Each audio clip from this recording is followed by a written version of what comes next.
Cabinet మీటింగ్లో బీసీలకు 42% తీర్మానం చేసి గవర్నర్కు పంపించడం జరుగుతుంది.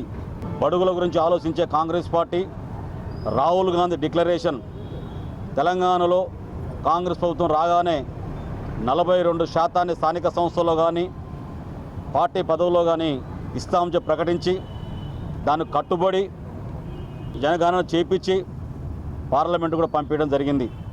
ఈ సందర్భంగా మరొకసారి రాహుల్ గాంధీ గారికును రేవంత్ రెడ్డి గారికి ప్రత్యేక ధన్యవాదాలు తెలియజేస్తున్నాను.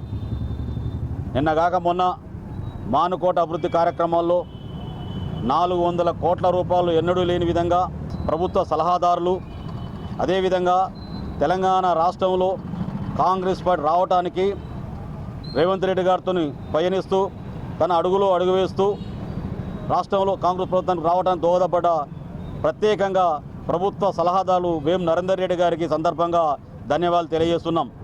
బీఆర్ఎస్ నాయకులు ప్రెస్ మీట్ పెట్టి ధనసరి అనసూయ ఆదివాసి బిడ్డ మీద అక్కసు వెలిపుచ్చడం జరిగింది.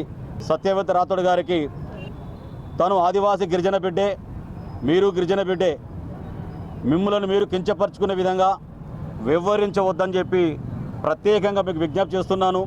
మీరందరూ కూడా మారుమూల ప్రాంతానికి విద్యకు దూరమై అన్ని రకాల దోపిడీకి గురికాబడే వర్గాలు ఇవాళ ఇందిరాగాంధీ ఇచ్చిన రిజర్వేషన్ వల్ల మీరు మంత్రులు కాగలిగిన ఈరోజు కాంగ్రెస్ పార్టీ చేసిన త్యాగాలను మీరు విస్మరించొద్దు.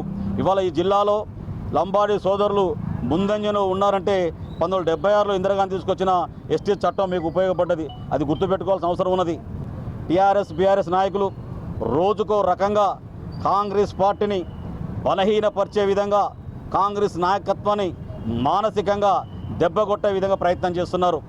ఇవాళ అమరవీరుల దగ్గర ఎందుకు ప్రెస్ మీట్ పెట్టామంటే తెలంగాణ ప్రజల్ని, తెలంగాణ విద్యార్థుల్ని, సకల జనులను మోసం చేసి అధికారానికి వచ్చిన తర్వాత వీళ్ళందరినీ కూడా విస్మరించింది ఎవరు? కేసీఆర్. ఆ రోజు టీఆర్ఎస్ పార్టీ భక్తు ఉద్యమ పార్టీ అని చెప్పి దాన్ని రాజకీయ పార్టీగా మార్చి తర్వాత బీఆర్ఎస్ మార్చి తెలంగాణ ప్రజల్ని మరొకసారి మోసం చేసింది కేసీఆర్, కేటీఆర్. ఇవాళ అమరవీరులు కిష్టయ్య లాంటి వాళ్ళు, శ్రీకాంతాచార్య లాంటి వాళ్ళు ఎన్నో త్యాగాల ఫలితంగా మన దేశంలో ఈ సోనియా గాంధీ చెల్లించి మనకు తెలంగాణ ఇవ్వడం జరిగింది.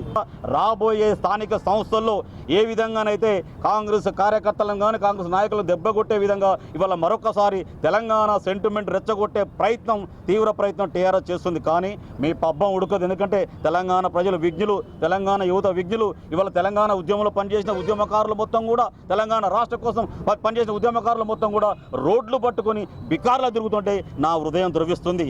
మీకు అవుపలేదా? ఉద్యమకాలను విస్మరించిన పార్టీ ఇవాళ టీఆర్ఎస్ పార్టీ. అదే ఉద్యమకాలని హక్కున చేర్చుకొని 9 మందికి రచయితలకు రాష్ట్ర పురస్కారం ఇచ్చి ₹1 కోటి ప్రకటించి 300 గజాల ఇల్లుని ఒప్పజెప్పిన ఘనత ఇలా రేవంత్ రెడ్డి గారి ప్రభుత్వానికి దక్కుతుంది.